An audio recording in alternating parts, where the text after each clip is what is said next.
আসসালামু আলাইকুম। দুপুর 2টা বেজে 30 মিনিট। আজ শনিবার। বাংলাদেশ বেতার কক্সবাজার। স্থানীয় খবরে স্বাগত জানাচ্ছি শামীম আক্তার। কক্সবাজার সমুদ্র সৈকতে বাড়তে শুরু করেছে পর্যটক।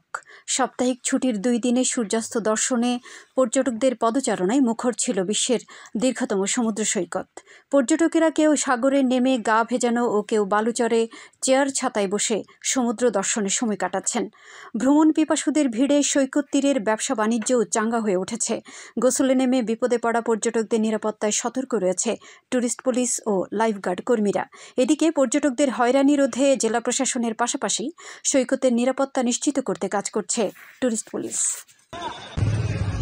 দেশের একমাত্র প্রবাল সমৃদ্ধ দ্বীপ সেন্ট মার্টিনে 1 ডিসেম্বর থেকে জাহাজ চলাচল শুরু হচ্ছে। এর জন্য 7টি জাহাজ প্রস্তুত রয়েছে বলে জানিয়েছেন সংশ্লিষ্টরা।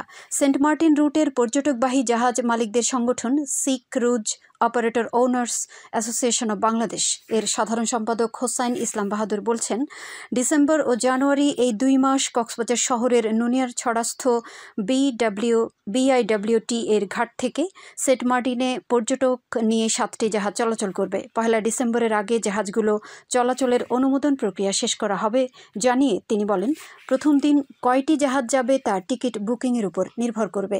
ডিসেম্বর ও জানুয়ারির দৈনিক 2000 পর্যটকের দ্বীপে রাত যাপনের সুযোগ রয়েছে। সরকার দ্বীপের পরিবেশ প্রতিবেশ রক্ষায় পর্যটক ভ্রমণে 12টি নির্দেশনা আরোপ করেছে। টেকনাফে জেলেদের জালে ধরা পড়েছে 32 কেজি ওজনের পোপা মাছ। মাছটির দাম হাঁকানো হয়েছে 6 লাখ টাকা। আজ দুপুরে উপজেলার সেন্ট মার্টিন ইউনিয়নের আব্দুল গনির মালিকানাধীন মাছ ধরার ট্রলারে জালে মাছটি ধরা পড়ে। তিনি জানান, সকালে জেলেরা মাছ ধরতে নামলে 32 কেজি ওজনের পোপা মাছটি ধরা পড়ে। মাছটি উপকূলে আনা হলে উৎসুক জনতা এক নজর দেখার জন্য ভিড় জমায়। উপজেলা মৎস্য কর্মকর্তা মোহাম্মদ দেলোয়ার হোসেন জানান, এখন সাগর শান্ত হয়ে আসছে, ফলে বড় বড় মাছ উপকূলের কাছাকাছি অবস্থান করছে। এতে জেলেরা সাগরে জাল ফেললে বড় মাছ ধরা পড়ছে।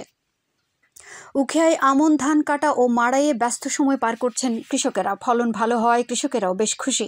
উখিয়া কৃষি সম্প্রসারণ বিভাগ সূত্রে জানা গেছে, চলতি মৌসুমে উপজেলার 5 ইউনিয়নের 9790 হেক্টর জমিতে আমন ধানের আবাদ হয়েছে। এবারে ব্রি উপসি জাতসহ হাইব্রিড জাতের নতুন উদ্ভাবিত বীজ দিয়ে আমনের চাষ করেছেন কৃষকেরা। তারা বলছেন, আবহাওয়ার অনুকূল পরিবেশ, উন্নত জাতের বীজ, আধুনিক প্রযুক্তি ব্যবহার এবং কৃষি বিভাগের পরামর্শে সার ও কীটনাশক ব্যবহার করায় এবারে আশানুরূপ ফলন হয়েছে। উপজেলা কৃষি কর্মকর্তা কামনাশিস সরকার বলেন, চলতি মৌসুমে 30,782 মেট্রিক টন ধান উৎপাদনের লক্ষ্যমাত্রা নির্ধারণ করা হয়েছে। উৎপাদন ভালো হওয়ায় লক্ষ্যমাত্রা অর্জিত হবে বলে আশা করছেন তিনি। পেকুয়ায় আগুনে পড়ে 7টি বসতঘর ভস্মীভূত হয়েছে। গতকাল সন্ধ্যায় উপজেলার সদর ইউনিয়নের 6 নম্বর ওয়ার্ডের সরকারি ঘোনা এলাকায় এ ঘটনা ঘটে। এতে অন্তত 30 লাখ টাকার ক্ষয়ক্ষতি হয়েছে বলে জানিয়েছেন স্থানীয় ইউপি সদস্য দিদারুল ইসলাম। তিনি বলেন, বৈদ্যুতিক শর্ট সার্কিট থেকে এই অগ্নিকাণ্ডের ঘটনা ঘটেছে বলে প্রাথমিকভাবে ধারণা করা হচ্ছে। পেকুয়া ফায়ার সার্ভিস ও সিভিল ডিফেন্সের স্টেশন কর্মকর্তা জানিয়েছেন, খবর পেয়ে ঘটনাস্থলে পৌঁছে আগুন নিয়ন্ত্রণে আনতে কাজ করে ফায়ার সার্ভিস। আবহাওয়া, আগামীকাল দুপুর 12টা পর্যন্ত 24 ঘন্টার পূর্বাভাসে বলা হয়েছে, আকাশ অস্থায়ীভাবে মেঘলাসহ আবহাওয়া শুষ্ক থাকতে পারে। কক্সবাজার সমুদ্র বন্দরের জন্য কোনো সংকেত নেই। আগামী 24 ঘন্টায় দিনের তাপমাত্রা প্রায় অপরিবর্তিত থাকতে পারে এবং রাতের তাপমাত্রা সামান্য কমতে পারে। আজ সূর্যাস্ত যাবে সন্ধ্যা 5টা 9 মিনিটে। আগামীকাল সূর্যোদয় হবে ভোর 6টা 8 মিনিটে। আজকের সর্বনিম্ন তাপমাত্রা ছিল 20.5 ডিগ্রি সেলসিয়াস এবং সর্বোচ্চ তাপমাত্রা ছিল 29.4 ডিগ্রি সেলসিয়াস।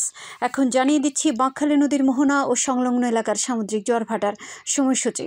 আজ জোয়ার শুরু হবে বিকেল 5টা 30 মিনিটে, চলবে রাত 11টা 40 মিনিট পর্যন্ত। ভাটা শুরু হবে রাত 11টা 40 মিনিটে, চলবে আগামীকাল ভোর 6টা 10 মিনিট পর্যন্ত। পুনরায় জোয়ার শুরু হবে আগামীকাল ভোর 6টা 10 মিনিটে, চলবে সকাল 11টা 54 মিনিট পর্যন্ত। সবশেষে পর্যটক বার্তা।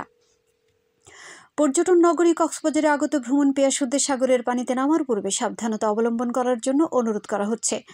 যারা সাঁতারে দক্ষ নন তাদের পানিতে বেশি দূর যাওয়া উচিত নয়।